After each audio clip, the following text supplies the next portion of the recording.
बिहार के एक छोटे से गांव में एक संयुक्त परिवार रहता था। इस परिवार में हर दिन की सुबह भक्ति गीतों और रसोई सी आती मसालों की खुशबू के साथ होती थी।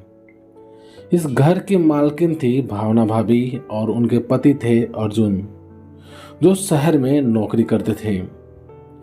भावना एक सीधी सादी, बेहद समझदार और संस्कारी महिला थी। उसका विवाह हुए 5 साल हो चुके थे, लेकिन उसका जीवन शहर और गांव के बीच बंटा हुआ था। अर्जुन अधिकतर समय बाहर रहते थे और ऐसे में पूरे घर की जिम्मेदारी भावना ही निभाती थी। इस परिवार का सबसे छोटा सदस्य था देवर दीपक, जो अभी कॉलेज में पढ़ता था। चंचल, हंसमुख और थोड़ा अल्हड़। लेकिन एक बात साफ थी, दीपक अपनी भाभी का बहुत आदर करता था। भावना और दीपक के बीच का रिश्ता शुरू से ही अलग था। भावना ने दीपक को अपने छोटे भाई जैसा समझा और उसकी हर जरूरत का ख्याल रखा। कभी उसके लिए पसंदीदा खाना बनाना, तो कभी परीक्षा के लिए रात को देर तक बैठकर उसे चाय देना। ये सब भावना की आदत में शामिल हो गया था। दीपक को भी जब कोई बात समझ नहीं आती, वो सीधे भाभी के पास चला आता। माँ पापा से ज्यादा उसे अपनी भाभी पर भरोसा था। समय बीतता गया, दीपक का कॉलेज खत्म हुआ और वह शहर की एक बड़ी कंपनी में नौकरी करने लगा। अब वो महीने में 1-2 बार ही घर आ पाता था, लेकिन हर बार घर आते ही वो सीधा भाभी के रसोई में चला जाता। भाभी, आज आलू के पराठे बनाओ ना। वही पुराने वाले। बिल्कुल, पर पहले हाथ मुंह धो लो। तब तक मैं आटा गूंद लेती हूँ। धीरे धीरे दीपक की जिंदगी में बहुत कुछ बदल गया, लेकिन उसका और भावना का रिश्ता वही रहा। भावनाओं से भरा, पर कभी शब्दों में न कहे जाने वाला। एक दिन भावना ने धीरे से पूछा, दीपक, अब तो नौकरी भी लग गई है, कुछ सोचा शादी वादी का? दीपक मुस्कुराया, जब कोई भाभी जैसी समझने वाली मिल जाए तब सोचूंगा।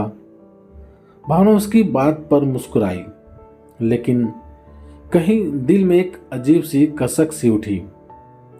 शायद समय ने इस रिश्ते को एक और नाम देना चाहा था, जिसे समाज ने कभी मान्यता नहीं दी।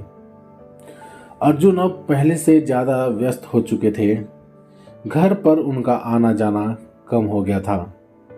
भावना अब अकेलेपन में खुद को घुलते हुए महसूस करती थी।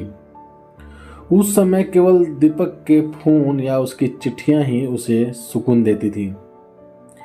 एक दिन दीपक ने बताया कि उसकी शादी तय हो गई है, एक आधुनिक शहर की लड़की से, जिसका नाम था रिया।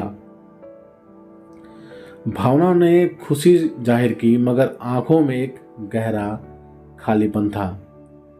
शादी की तैयारियां शुरू हो गई। भावना ने पूरे मन से सब संभाला। दीपक की बारात सजी और वह हमेशा के लिए किसी और का हो गया। शादी की रात दीपक एक पल के लिए भावना के पास आया। भाभी, आज आपकी आंखों में वो चमक नहीं है जो हमेशा होती थी। भावना ने धीरे से कहा, अब तो किसी और का हो गया है दीपक। वो चमक शायद उसी के साथ चली गई। दीपक के मन में बहुत कुछ था, पर वो कुछ कह न सका। शादी के बाद दीपक अपनी पत्नी के साथ शहर लौट गया। अब वो बहुत कम घर आता था। जब भी आता तो रिया साथ होती और भावना अब एक और सिमट कर रह गई थी। एक दिन गांव में खबर फैली, अर्जुन का एक्सीडेंट हो गया है। भावना भागती हुई अस्पताल पहुंची। अर्जुन अब इस दुनिया में नहीं थे। घर में शोक छा गया। दीपक और रिया भी पहुंचे। भावना टूट चुकी थी और दीपक भी। अर्जुन की अंतिम क्रिया के बाद दीपक ने भावना का हाथ थामा। भाभी, आप अकेले नहीं हैं, मैं हूं ना। भावना ने कहा, अब तू किसी और का है दीपक, मेरा हक अब उतना नहीं रहा।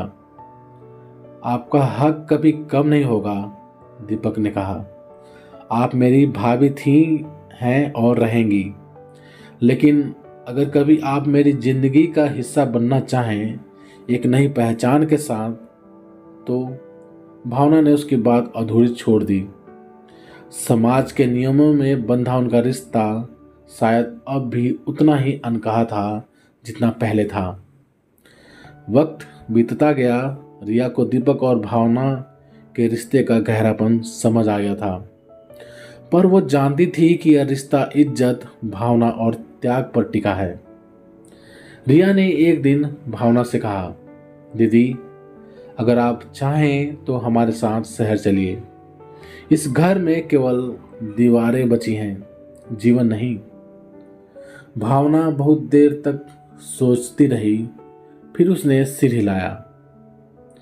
शहर में 3 लोग एक ही घर में रहने लगे, दीपक, रिया और भावना। इस घर में रिश्तों की परिभाषाएं अब भी वैसी ही थीं, भावुक, गहरी, पर अनकही। और यही थी भावना और दीपक की अनकही कहानी, जहां प्रेम था पर नाम नहीं, जहां समर्पण था पर अधिकार नहीं। तो प्यारे दोस्तों, आप सभी का इस कहानी के बारे में क्या राय है, प्लीज़ कमेंट करके हमें ज़रूर बताएं।